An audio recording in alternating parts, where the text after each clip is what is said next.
너희 권능 있는 자들아, 영광과 능력을 여호와께 돌리고 돌릴지어다.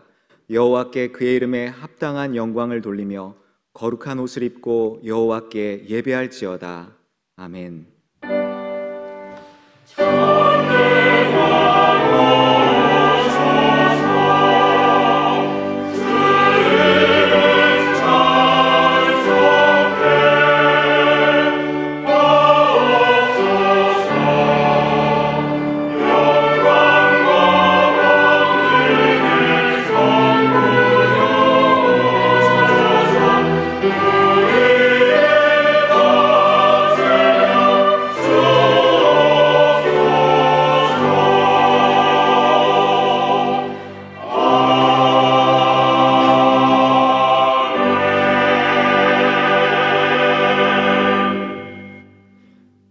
하늘에 계신 사랑의 아버지 하나님, 복된 주일 예배의 자리로 불러주시니 감사드립니다.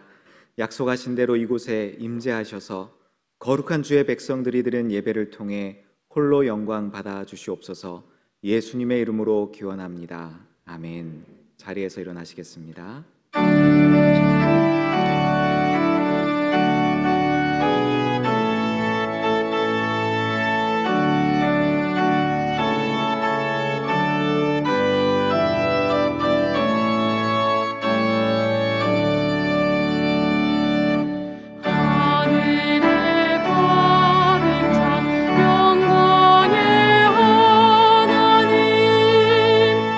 온 땅에 충만한 주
성시교독은 72번, 이사야 58장입니다.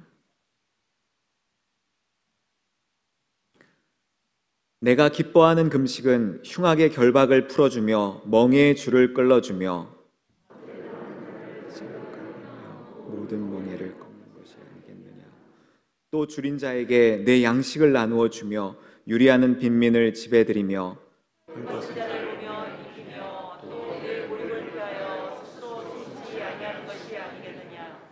그리하면 내 빛이 새벽같이 비칠 것이며 내 치유가 급속할 것이며 내 공의가 내 앞에 행하고 여호와의 영광이 내 뒤에 보이하리니 내가 부를 때에는 나 여호와가 응답하겠고 내가 부르실 때에는 내가 여기 있다 하리라.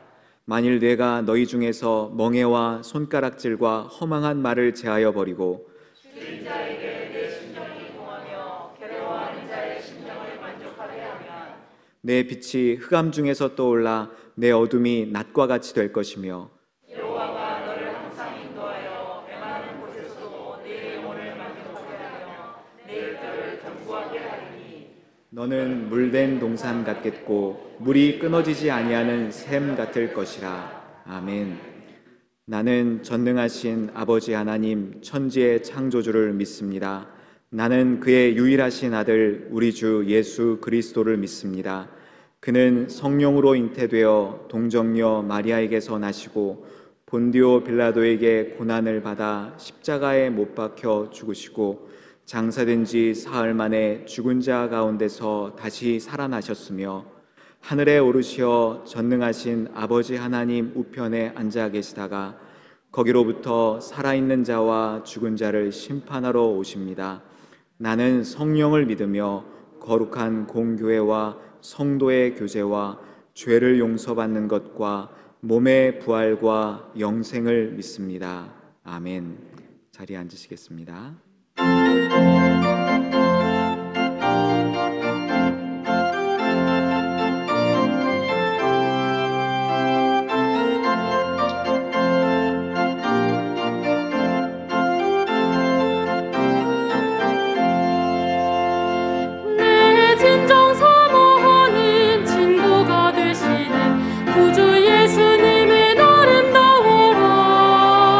산 밑에 빛 갚아요 빛나는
우리의 삶의 주인 되시던 자비로우신 아버지 하나님, 존귀와 찬송과 영광을 올려드립니다. 한 주간도 부족하고 흠을 맞는 저희들을 지켜주시고 오늘 거룩하고 복된 승리를 허락하셔서 주님의 몸된 교회와 각 처소에서 몸과 마음과 정성을 다하여 예배를 드리게 하시니 감사합니다. 예배를 드리는 이 시간 우리 모두에게 성령의 은혜를 부어주셔서 주신 말씀을 받아 마음에 새기고 결단하여 오직 하나님께 영광을 올려드리는 저희들이 되게 도와주시옵소서. 지난 한 주간은 우리 민족 고유 명절인 설날을 주셔서 가족과 친척이 한자리에 모이지 못했지만 각 가정마다 베푸신 구속의 은혜를 알고 감사하며 가족과 함께 사랑으로 교제하도록 은혜 베풀어 주셔서 감사합니다. 자비로우신 아버지 하나님, 그러나 저희들 한 주간 주님 자녀로 주신 말씀대로 오직 하나님 영광을 위하여 살기보다는 우리가 주인 되어서 살았던 시간들이 많았습니다. 저희들을 긍휼히 여겨 주옵소서. 불쌍한 죄인들입니다. 저희들의 죄와 허물을 용서하여 주옵소서. 베풀어 주시는 말씀으로 은혜 받고 깨달아 변화되어 주님 나라와 교회의 건강한 일꾼으로 맡겨주신 직분을 온유와 겸손함으로 충성으로 섬기는 저희들이 되게 하옵소서. 이 나라와 민족을 사랑하시는 아버지 하나님, 이 땅 위에 하나님의 나라가 확장되고 주님의 통치가 이루어지는 나라가 되기를 원합니다. 코로나19가 속히 종식되어 모든 성도들이 몸된 주님의 교회에서 함께 모여 예배하며 교제가 이루어지게 하옵소서. 모든 위정자들이 정의와 공의로 이 나라와 국민을 위하여 섬기게 하시고 정치와 경제로 인한 분열과 어려움에 놓여 있는 이 나라를 속히 회복시켜 주옵소서. 은혜로우신 아버지 하나님, 우리 동정교회를 하나님의 계획하신 뜻대로 세워가게 하시니 감사합니다. 오직 하나님의 영광을 새로운 비전으로 주셨습니다. 새로운 비전을 마음에 품고 하나님의 뜻은 너희의 거룩함이란 표로 삼고 마음을 거룩하게 하라, 몸을 거룩하게 하라, 행동을 거룩하게 하라는 실천사항을 잘 지켜 하나님께 영광을 올려드리는 교회가 되게 하옵소서. 사랑의 하나님 아버지, 김신수 담임 목사님을 동촌 재단의 모양자로 세워주시니 감사합니다. 주님의 몸된 동촌교회가 담임 목사님을 중심으로 온 성도가 한마음 한뜻이 되어 사랑과 섬김으로 목사님 사역에 협력하여 주님의 뜻을 온전히 이루어가게 하옵소서. 목사님 영육을 더욱 강건하게 붙들어 주시고 주님 베풀어 주신 말씀을 증거하실 때 성령의 나타나심과 능력으로 말씀을 선포하게 하셔서 말씀을 듣는 모든 성도가 은혜 받고 구원과 치유와 회복의 은혜가 넘치게 하옵소서. 사모님에게도 크신 은혜 베풀어 주시고 영육을 더욱 강건하게 하셔서 주님 나라와 교회와 성도들을 위하여 기도할 때 응답의 기쁨이 가득하게 하옵시고 자녀와 가정에 평강의 은혜가 충만케 하옵소서. 모든 교육자와 직분자들이 온유와 겸손으로 교회를 섬기게 하시고 맡은 사역과 직분을 잘 감당할 수 있도록 크신 은혜 베풀어 주옵소서. 이제 24일 있을 담임 목사님 인 감사 예배에 주님 은혜가 충만케 하옵시고 오늘 저녁 예배와 저녁 예배 재직회와 공동회 위에도 주님 함께하여 주시기를 원합니다.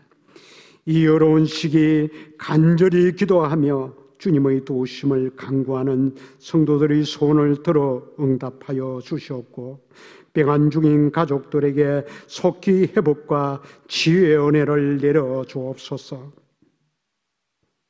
진학과 결혼, 취업을 준비하는 자녀들에게 은혜 베풀어 주셔서 그들의 앞길을 열어가게 하옵소서. 군복무 중인 형제들을 눈동자처럼 지켜 보호하여 주옵소서. 오늘도 예배를 위하여 섬기고 봉사하는 손길들을 기억하셔서 은혜 베풀어 주시고 마음을 다하여 준비하여 올려드리는 할렐루야 찬양대와 오케스트라 찬양을 흠양하여 주시며 기쁨으로 찬양을 드리는 대원들에게 은혜 베풀어 주셔서 하나님께 영광을 올려드리는 성김이 되게 하옵소서. 오늘도 감사와 기쁨으로 올려드리는 예배를 받아 주시옵고 하나님을 주인으로 믿고 하나님의 뜻을 이루어 하나님께 영광 돌리는 우리의 삶이 되기를 간절히 바라옵고 우리의 구주와 주님 되시는 예수님 이름으로 기도드리옵나이다. 아멘.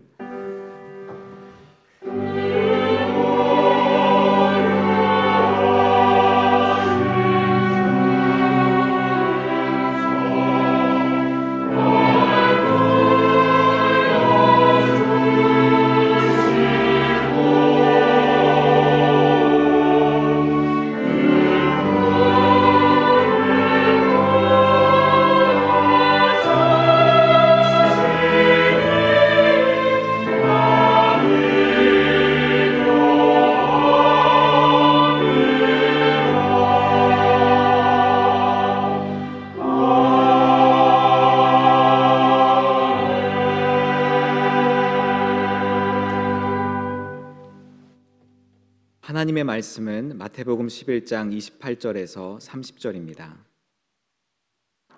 신약성경 18쪽에 있습니다. 제가 봉독하겠습니다. 수고하고 무거운 짐진 자들아 다 내게로 오라. 내가 너희를 쉬게 하리라. 나는 마음이 온유하고 겸손하니 나의 멍에를 메고 내게 배우라. 그리하면 너희 마음이 쉼을 얻으리니 이는 내 멍에는 쉽고 내 짐은 가벼움이라 하시니라. 아멘.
아멘.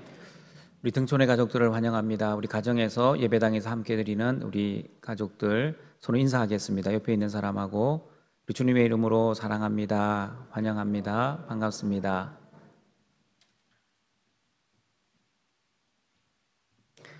등촌 가족 여러분, 지난 한 주간 동안 3초 간음의 법칙과 30초 식사 기도를 실천해 보셨습니까? 30초 길지 않은 시간이었을 겁니다. 이 운동은 평생 해야 합니다. 단기간 해보고 안 된다고 그만두어서는 안 되기 때문입니다.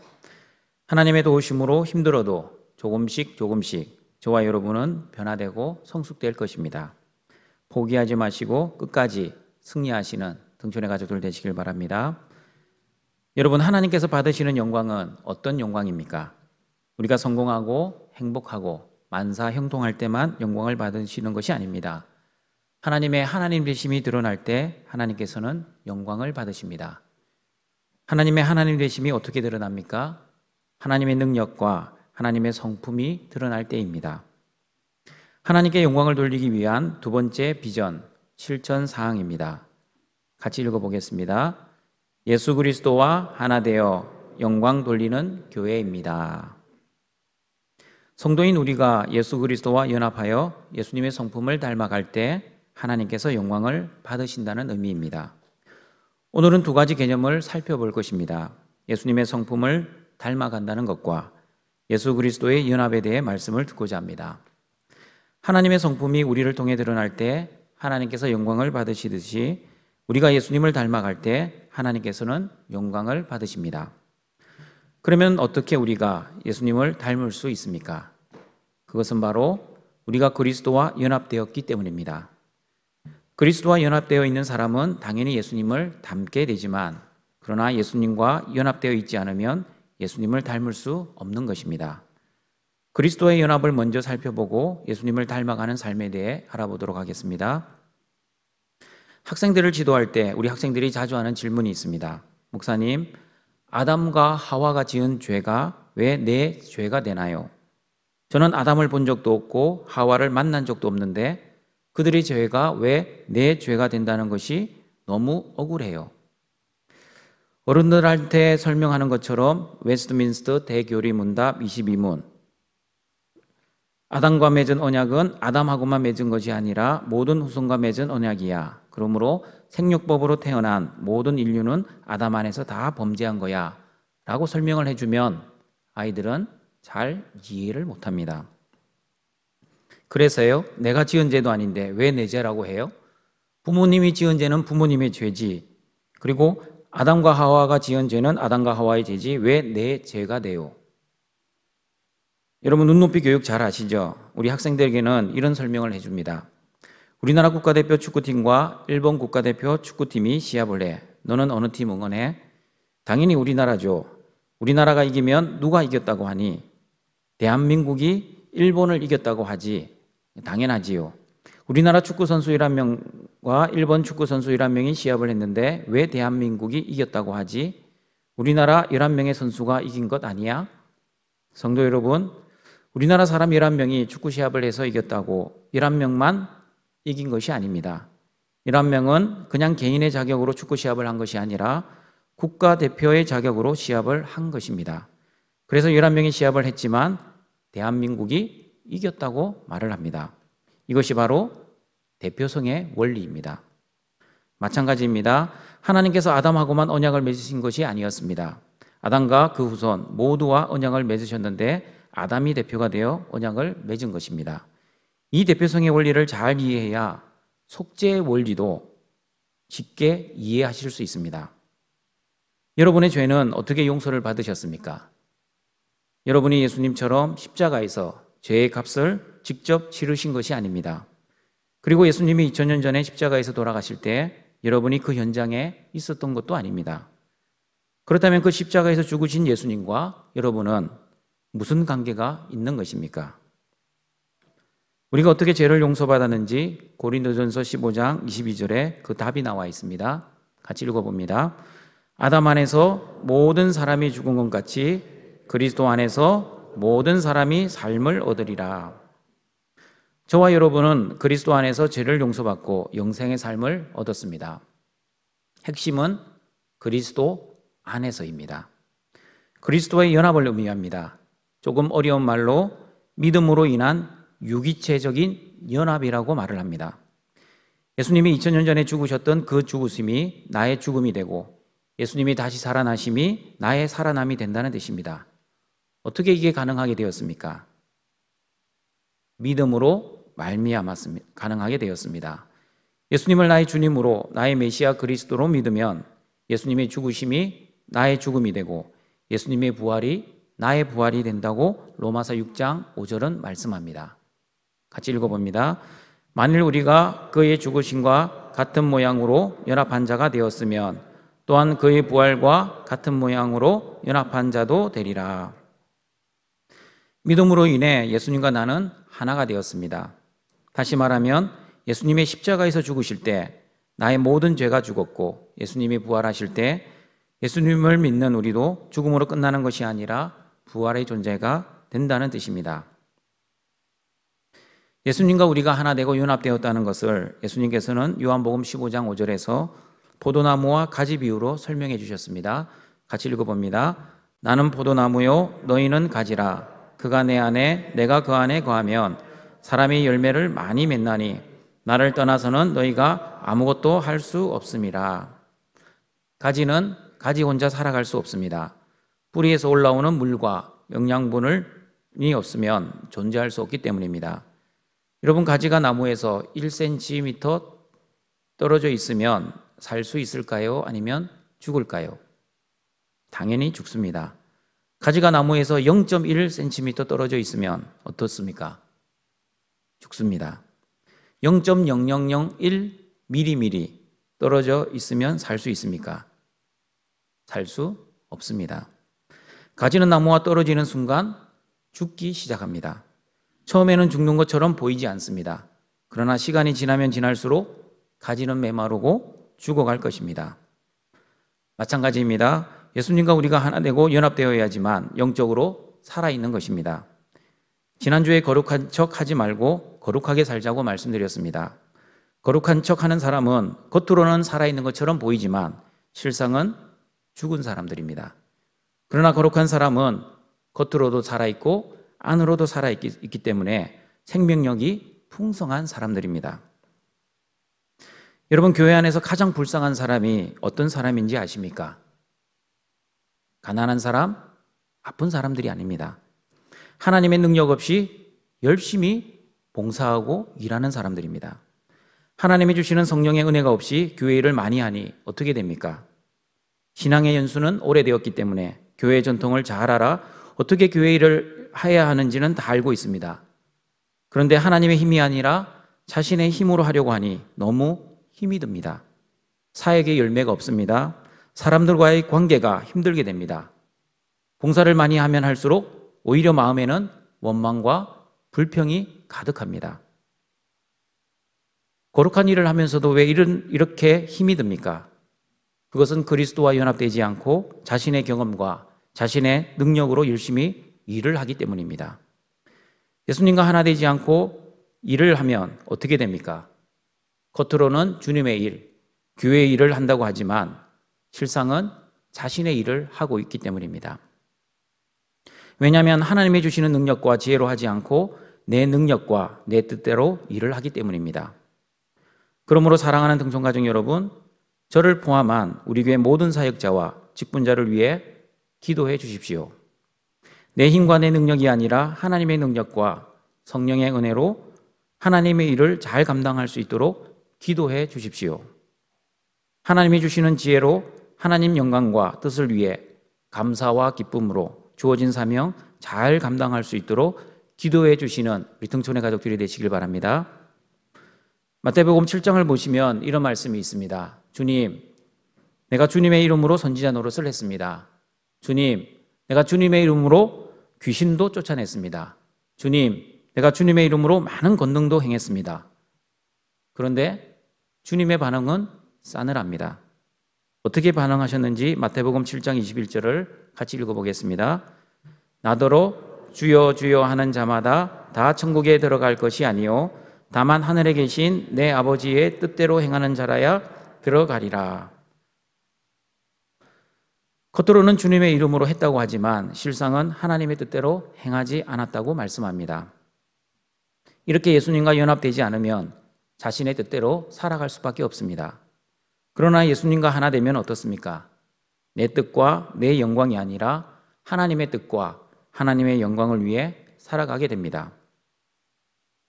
여러분, 예수님과 하나 되어 그리스도 안에 살면 어떤 일이 생깁니까? 당연히 예수님을 닮아가게 됩니다. 부부도 오랜 세월 함께 살면 닮아간다고 하지 않습니까? 우리도 영적으로 예수님과 연합되어 살면 당연히 예수님을 닮아가게 됩니다. 예수님의 생각이 나의 생각이 되고, 예수님의 말씀이 나의 말이 되고, 예수님의 행동이 나의 행동이 되어 조금씩 예수님의 성품을 닮아가게 됩니다. 어떤 일을 선택해야 하는 상황에 처할 때 예수님이라면 어떤 생각을 하셨을까? 또는 예수님이라면 어떤 말을 하셨을까? 또는 예수님이라면 어떤 선택을 하셨을까를 묵상하고 기도하신다면 여러분은 지금 예수님을 닮아가고 있는 증거입니다. 우리가 닮아야 할 예수님의 성품에는 어떤 것이 있는지 오늘 본문 마태복음 11장 28절 30절 말씀을 다시 읽어보도록 하겠습니다. 수고하고 무거운 짐진 자들아 다 내게로 오라. 내가 너희를 쉬게 하리라. 나는 마음이 온유하고 겸손하니 나의 멍에를 메고 내게 배우라. 그리하면 너희 마음이 쉼을 얻으리니 이는 내 멍에는 쉽고 내 짐은 가벼움이라 하시니라. 아멘. 여러분, 예수님의 성품은 두 가지로 설명되어 있습니다. 온유한 성품과 겸손한 성품입니다. 그러므로 이 그리스도 안에 살아가는 사람은 예수님의 온유한 성품과 겸손한 성품을 닮아가게 될 것입니다. 그렇다면 여러분, 온유한 사람은 어떤 사람입니까?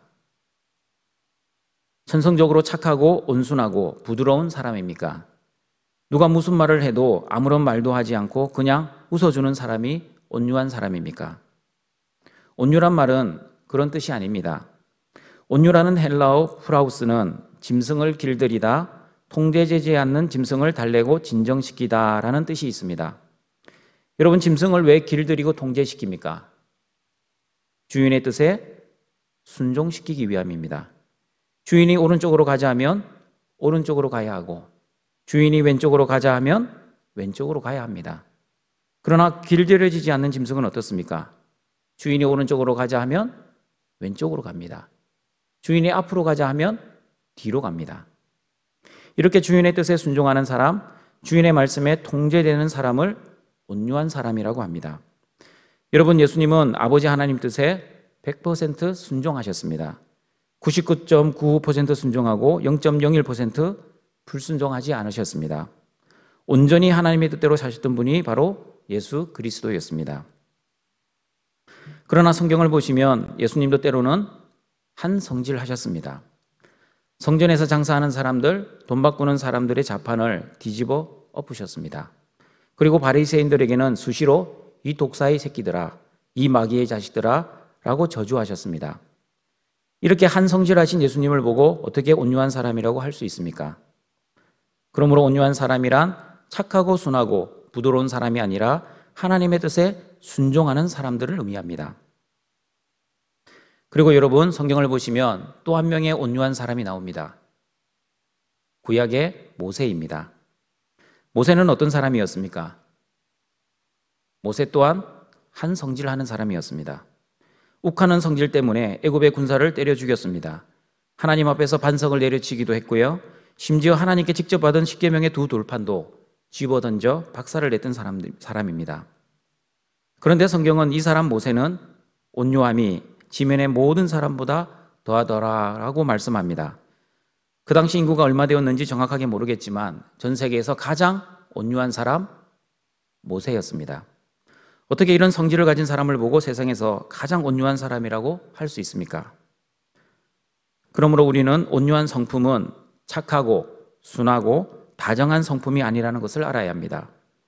모세가 왜 세상에서 가장 온유한 사람이었는지 민수기 12장을 보면 알 수 있습니다. 모세는 굿수 여인을 아내로 맞이하게 됩니다. 그런데 모세의 누나 미리암과 형 아론이 모세를 비방합니다. 어떻게 비방했는지 성경에는 구체적으로 정확하게 나와 있지는 않습니다. 제가 상상을 해보았습니다.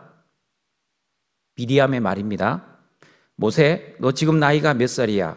80이 넘은 나이에 어떻게 너는 조강지쳐 십보라를 버리고 첩을 얻을 수 있니? 다 큰 자식들 보기에 부끄럽지도 않니? 그것도 우리나라 사람도 아닌 이디오피아 여자를. 어떻게 우리 가문에 먹칠을 할 수 있어? 미리암에게 그런 말을 들은 모세는 변명하거나 억울해하거나 사람을 찾아가지 않았습니다. 그러나 하나님께서는 미리암에게 나병에 걸리는 심판을 하셨습니다. 여러분, 하나님께서 왜 모세를 온유한 사람이라고 평가하셨습니까? 그것은 바로 모세는 하나님이 심판하실 때까지 참고 인내했기 때문입니다. 하나님이 판단하실 때까지 자신이 직접 판단하지 않았기 때문입니다. 그러므로 온유한 사람은 하나님이 결론 내리시기 전에 자신이 먼저 결론 내리지 않는 사람입니다. 그러므로 온유한 사람은 하나님의 뜻을 바라보고 그 뜻에 순종하는 사람입니다. 또한 온유한 사람은 하나님께 모든 것을 맡기는 사람입니다. 여러분, 모세의 온유한 모습과 예수님의 온유한 성품이 똑같지 않습니까? 두 사람 모두 한 성질하는 사람이었지만 하나님의 뜻에 순종하는 사람이었기에 온유한 사람이라고 평가를 받고 있습니다. 예수님 안에서 살아가는 저와 여러분은 어떻습니까? 예수님처럼 모세처럼 온유한 사람이 되어야 하지 않겠습니까? 언제까지 내 뜻대로, 내 생각대로, 내 경험대로 사시겠습니까? 신앙생활 오래 했다고 온유한 사람이 자동적으로 되는 것이 아닙니다. 예수님 안에 있느냐, 예수님 밖에 있느냐에 따라 결정될 것입니다. 사랑하는 등촌가족 여러분, 교회 안에서 이런 말을 들어보신 적 있습니까? 저 사람 성질은 하나님도 못 바꾸실 거야.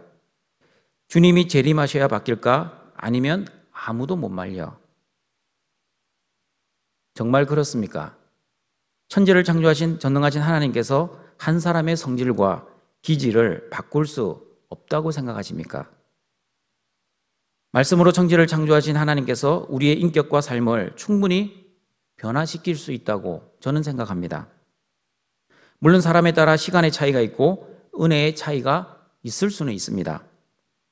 제가 등천교회 오기 전에 사역했던 말기 암 환자를 섬기는 호스피스 병동에서 죽기 직전에 사람이 변하는 모습을 많이 보았습니다.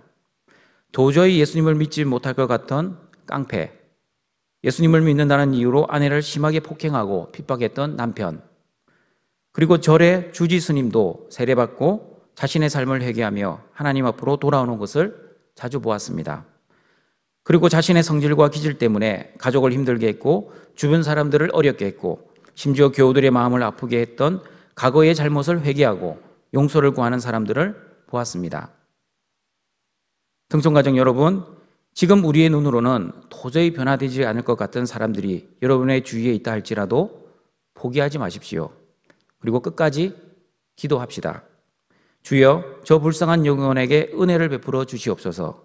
주여, 성령의 은혜를 주시어 예수님을 나의 주님으로 고백하고 예수님의 뜻대로 살아가는 사람이 되게 해달라고 같이 기도합시다. 아직도 타고난 천성과 기질은 절대로 안 바뀐다고 생각하는 성도 여러분, 고린도후서 5장 17절 말씀을 읽으실 때 여러분의 생각이 하나님의 말씀으로 변화되길 바랍니다. 같이 읽어봅니다. 그런즉 누구든지 그리스도 안에 있으면 새로운 피조물이라. 이전 것은 지나갔으니 보라, 새 것이 되었도다. 저는 이 말씀을 읽을 때마다 그리스도 밖에 있을 때의 저희 과거의 모습과 그리스도 안에 있는 지금 저의 모습이 너무나 달라졌다는 것을 고백하게 됩니다. 여러분은 저를 잘 모르시겠지만 저희 고등학교 친구들 그리고 대학 친구들이 저를 만나면 깜짝 놀랍니다. 어떻게 너가 목사가 되었니? 그러면 저도 친구들에게 이렇게 대답합니다. 나도 잘 몰라. 하나님의 은혜지. 하나님의 은혜라는 말을 모르는 친구들은 이렇게 말을 합니다. 참 신기하다. 맞습니다, 여러분. 하나님의 은혜는 참 신기합니다. 아니, 신비롭습니다.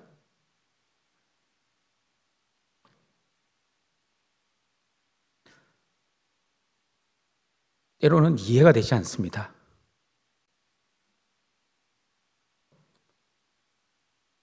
그리고 너무나 위대합니다.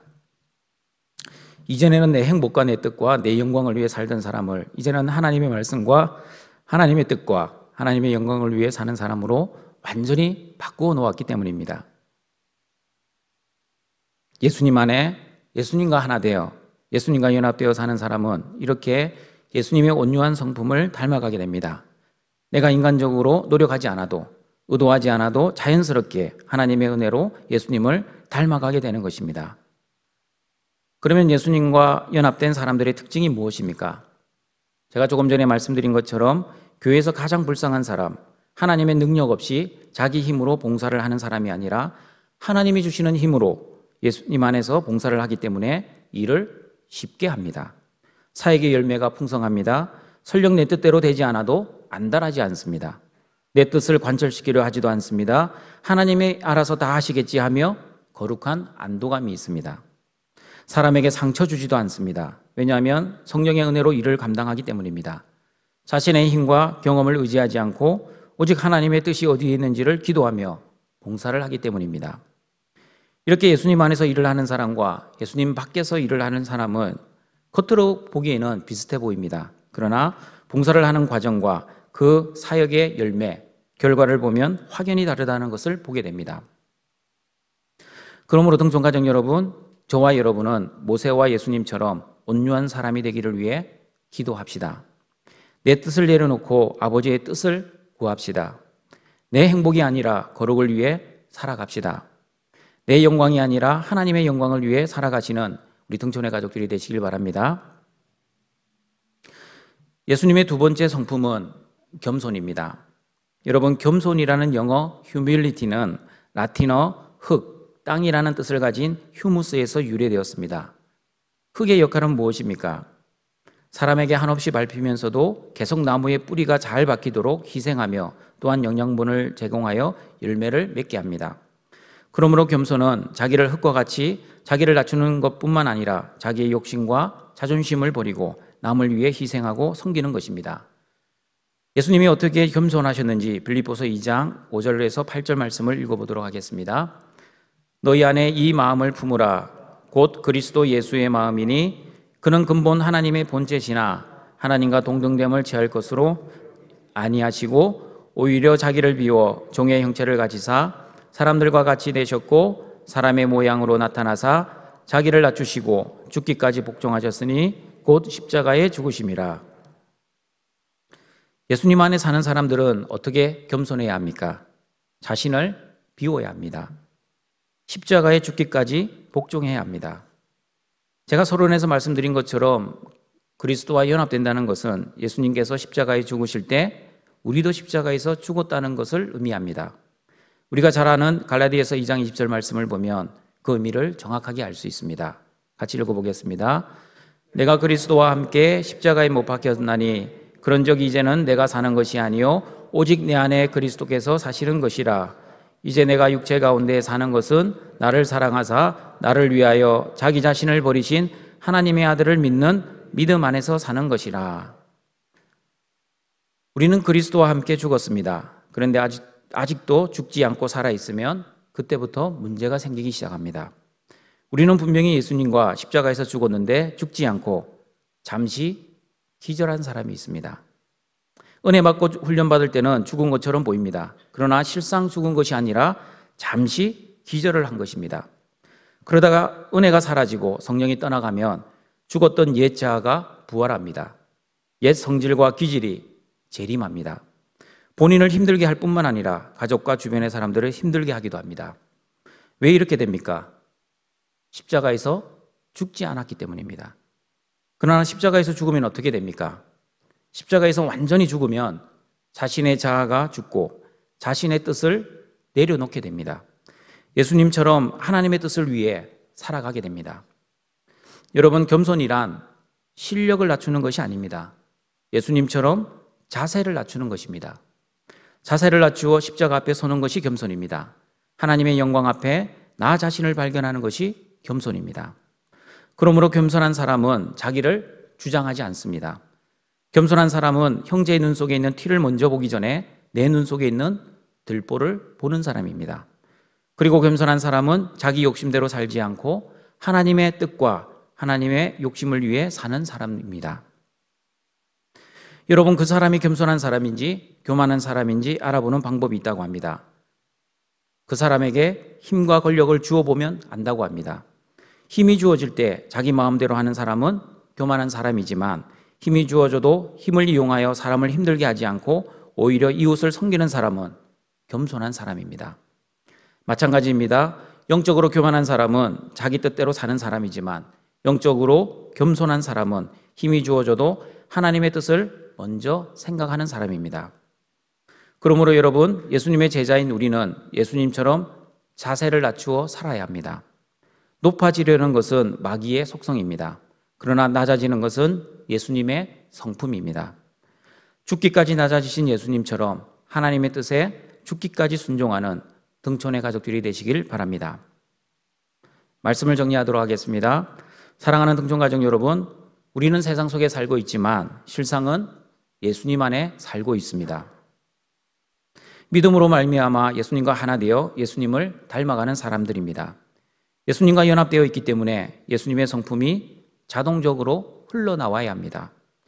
그러므로 온유하신 예수님처럼 우리는 세상의 방식대로 사는 사람들이 아닙니다. 내 뜻대로 사는 사람들도 아닙니다.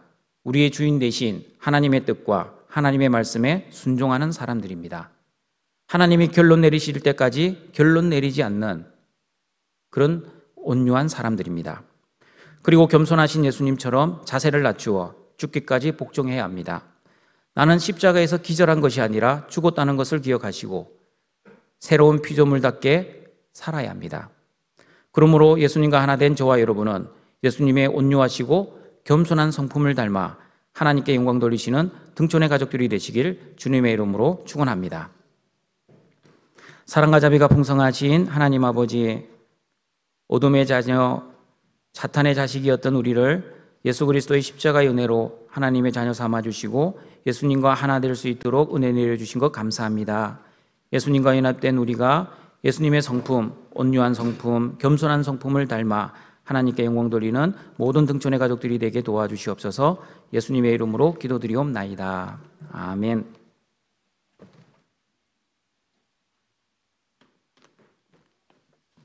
생명의 귀한 말씀 감사합니다. 찬송가 93장 찬송하시겠습니다.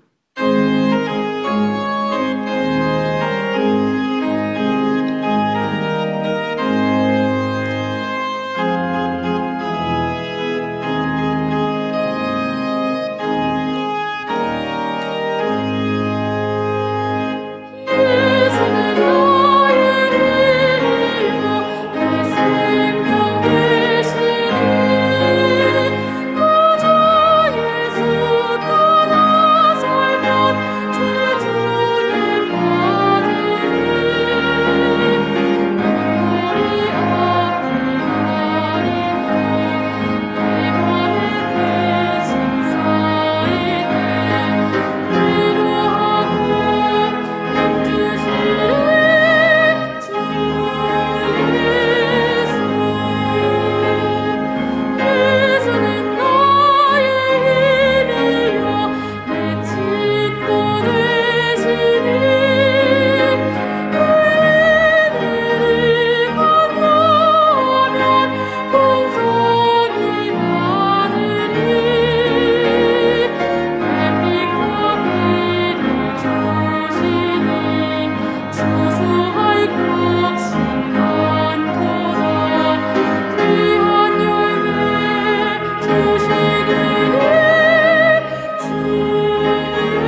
그리스도 예수 안에서 영광 가운데 그 풍성한 대로 너희 모든 쓸 것을 채우시리라. 아멘. 준비하신 예물을 하나님께 드리시겠습니다.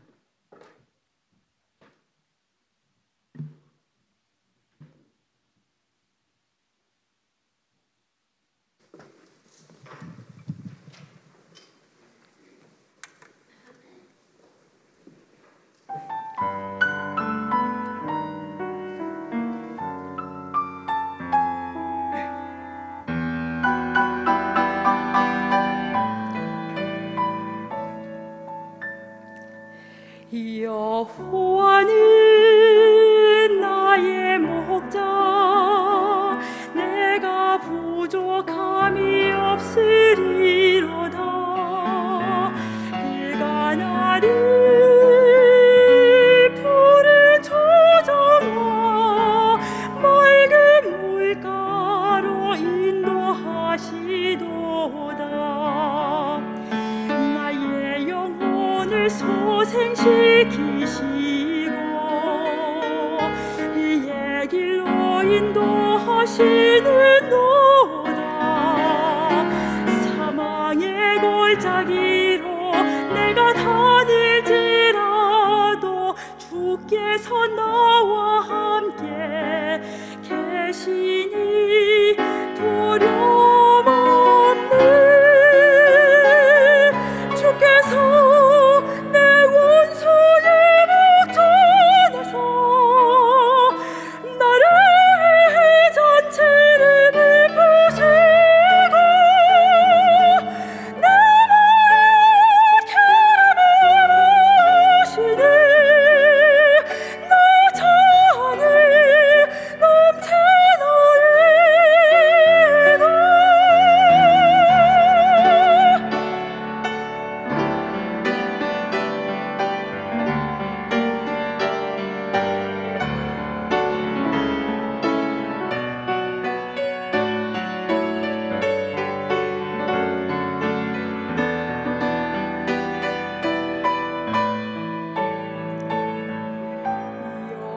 여호와는 나의 목자, 내가 부족함이 없으리로다. 그가 나를 푸른 초정과 쉴만한 물가로 인도하시도다.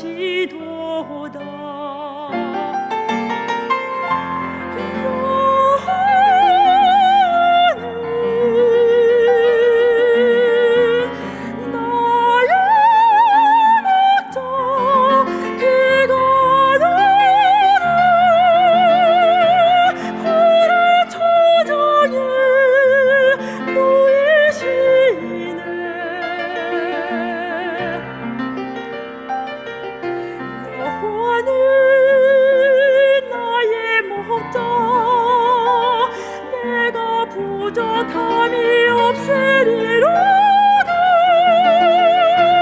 그가 나를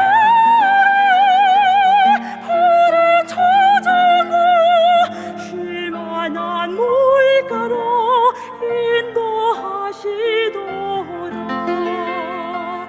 나의 평생에 선하심과 인자하심이 정녕 나를 따르리니 내가 여호와 집에서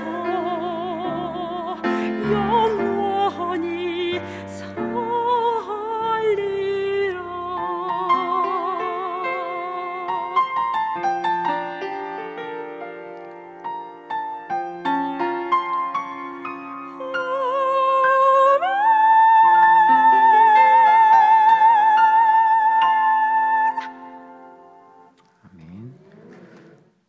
자비로우시고 은혜로우신 하나님 아버지, 십자가의 은혜로 그리스도와 하나 되게 하시고 예배의 자리로 나오게 하시니 감사드립니다.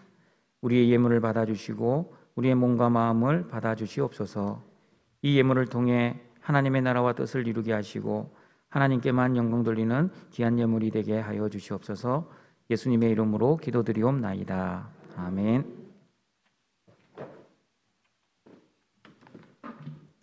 다 함께 일어나셔서 주기도문성으로 성용 드리시겠습니다.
우리 구주 예수 그리스도의 은혜와 하나님의 사랑하심과 성령의 교통하심이 예수님과 하나 되어 예수님의 온유하고 겸손하신 성품을 닮아 하나님께 영광을 올려드리기를 소원하는 모든 등천교회 성도들에게 함께 있을지어다.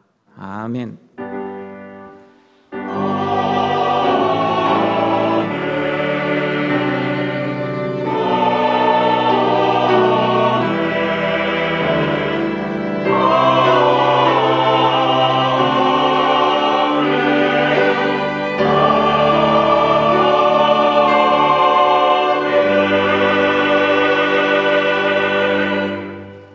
오늘 저녁 예배 후에 공동의회 있습니다. 그리고 공동의회 후에는 재직회총회 있습니다.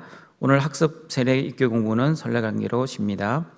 유아세례 신청이 있습니다. 우리 사무실로 신청 바랍니다. 요셉부 겨울 수련회가 2월 17일 수요일부터 20일 토요일까지 있습니다.